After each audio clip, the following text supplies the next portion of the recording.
আমাদের আর যা কিছু ব্যাপারে মতপার্থক্য থাকুক না কেন, দেশ এবং দেশের মানুষের স্বার্থ রক্ষার ব্যাপারে আমাদের কোনো মতপার্থক্য নেই। মানুষের স্বার্থে মতপার্থক্য ভুলে একসাথে কাজ করবে সরকার ও বিরোধী দল, সংসদে জানিয়েছেন প্রধানমন্ত্রী Tarique Rahman.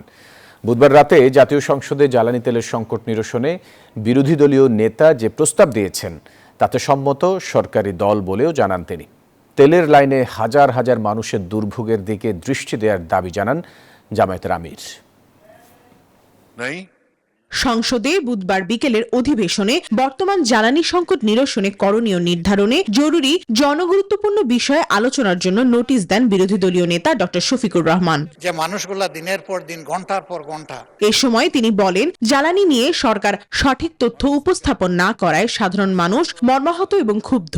Spanish digital print tiles, ATI tiles, এক টাইলসে জীবন পার। জ্বালানি তেলের জন্য লাইনে হাজার হাজার মানুষের জনদুর্ভোগের দিকে দৃষ্টি দেওয়ার দাবি জানান জামায়াতে আমির। ইনোসেন্ট মানুষগুলাই বেশি, মতলববাজ খুবই কম। আমি আবারও বলবো, মতলববাজ যেই হোক তাকে যেন ছেড়ে দেওয়া না হয়, আর নিরীহ মানুষকে যেন আর কষ্ট দেওয়া না হয়। এর জবাবে বিদ্যুৎ, জ্বালানি ও খনিজ সম্পদ মন্ত্রী ইকবাল হাসান মাহমুদ টুকু তেলের পাম্পে অবৈধ লাইনের বিরুদ্ধে প্রতিরোধ গড়ে তুলতে সবার প্রতি আহ্বান জানান। এই লাইনটা কি সত্যিই প্রয়োজনের, নাকি এই লাইনটা রাইডার ছেড়ে দিয়ে তেল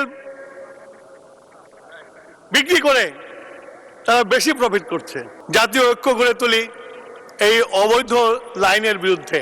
আলোচনায় অংশ নেন স্বরাষ্ট্রমন্ত্রী সালাউদ্দিন আহমেদ। তিনি বলেন, সংকট দূর করতেই জ্বালানির মূল্য বৃদ্ধি করা হয়েছে। 14 এপ্রিল পার হয়ে যাওয়ার পরে মাননীয় প্রধানমন্ত্রীর নির্দেশনায় তারপরে সহনীয় মাত্রায় জ্বালানির মূল্য বৃদ্ধি করা হয়েছে, আন্তর্জাতিক বাজারের সাথে কিছুটা সামঞ্জস্য রেখে।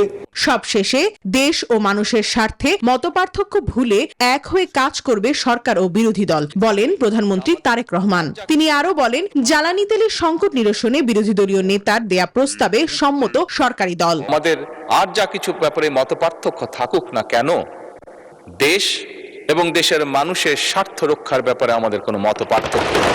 যে কাজ করলে বাংলাদেশের মানুষের স্বার্থ রক্ষা হবে, ইনশাআল্লাহ আমরা অবশ্যই সে কাজ করব। প্রমা চৌধুরী, নিউজ 24, ঢাকা।